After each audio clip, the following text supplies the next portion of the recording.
7월 1일 경제보고서 읽는 시간입니다. 먼저 금융센터 뉴스입니다. 1. 시장 동향. 주식, 주요국 주가 혼조. 미국 주요 주가 지수는 미중 무역 협상의 불확실성이 반영되면서 주간 기준으로 하락. 외환, 미국 달러화, 엔화 대비 강세. 유로달러 0.04% 상승. 달러 엔 -0.49% 하락. 채권, 미국 장단기 국채금리 하락. 원유, WTI 가격 상승이 주요국 경제 동향 및 해외 시각. 세계경제 G20 정상회의, 자유무역의 원칙 유지에 일치, 보호무역주의 반대는 미포함.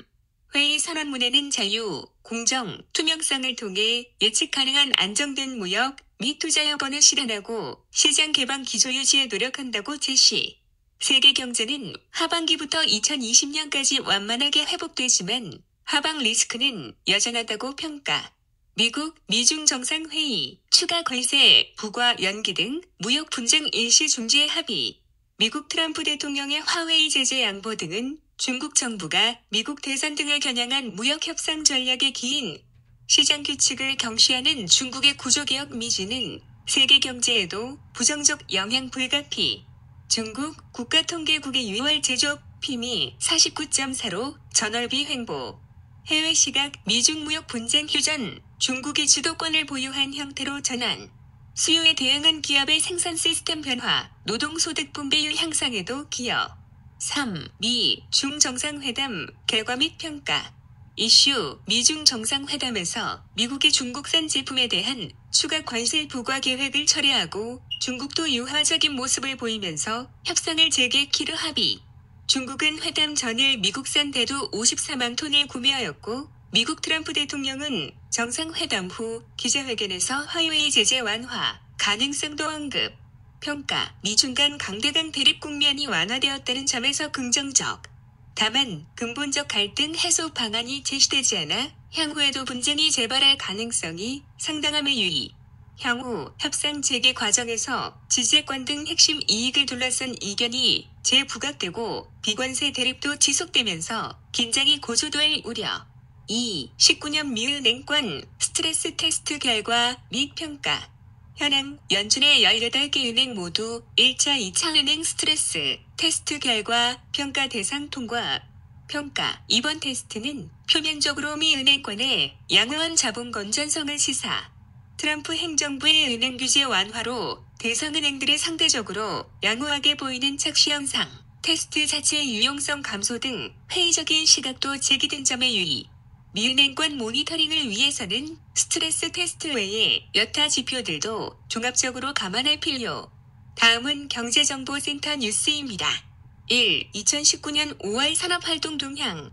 통계청은 2019년 5월 산업활동 동향을 6월 28일 발표하였음.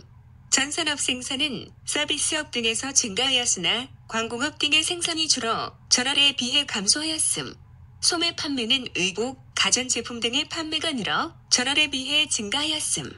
설비 투자는 기계류와 운송 장비 투자가 모두 줄어 전월에 비해 감소. 건설 기성은 토목 및 건축 공사 실적이 모두 줄어 전월에 비해 감소하였음. 동행지수 순환 변동치는 전월에 비해 상승. 선행지수 순환 변동치는 전월에 비해 하락하였음.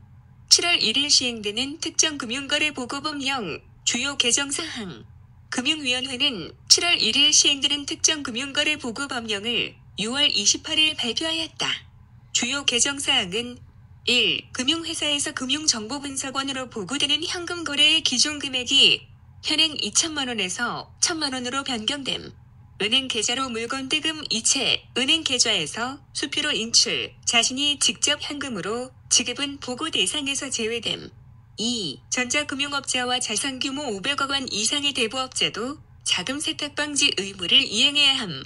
기존 자금 세탁 방지 의무 부과 대상은 은행, 보험사, 증권사 및 카지노 사업자 등이었음.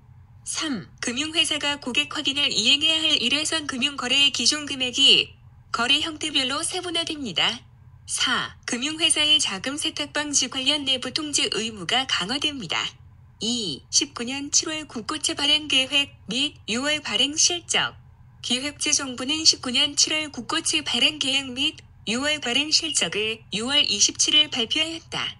6월 국고채 발행 규모는 10만 5,470억 원이었음. 7월 5만 7천억 원 수준의 국고채를 전문 딜러 등이 참여하는 경쟁 입찰 방식으로 발행할 계획임. 7월 국고채 매입은 특정 시점 만기 집중에 따른 차환부담 완화를 위해 만기 도래 전 국고채를 총 2만 2천억 원 규모로 두 차례 매입할 예정임. 7월 교환은 국고채 유동성 제고를 위해 20년물 경과 종목과 30년물 지표 종목 간 물가채 경과 종목과 지표 종목 간 교환을 각각 1,000억 원 수준, 총 2,000억 원 규모로 두 차례 실시할 계획임. 3. 2019년 5월 중 금융기관 가중평균금리. 한국은행은 5월 중 금융기관 금리를 6월 28일 발표하였다. 5월 중 예금은행의 신규 취급액 기준 저축성 수신금리는 연 1.86%로 전월 대비 2bp 하락하였으며 대출금리는 연 3.62%로 전월 대비 3bp 하락. 5월 말 잔액 기준 총수신금리는 연 1.42%로 전월 수준을 유지하였으며 총대출금리는 연 3.71%로 전월 대비 1bp 하락. 오늘도 행복하시고 구독과 알람 주시면 감사히 받겠습니다. 사랑합니다.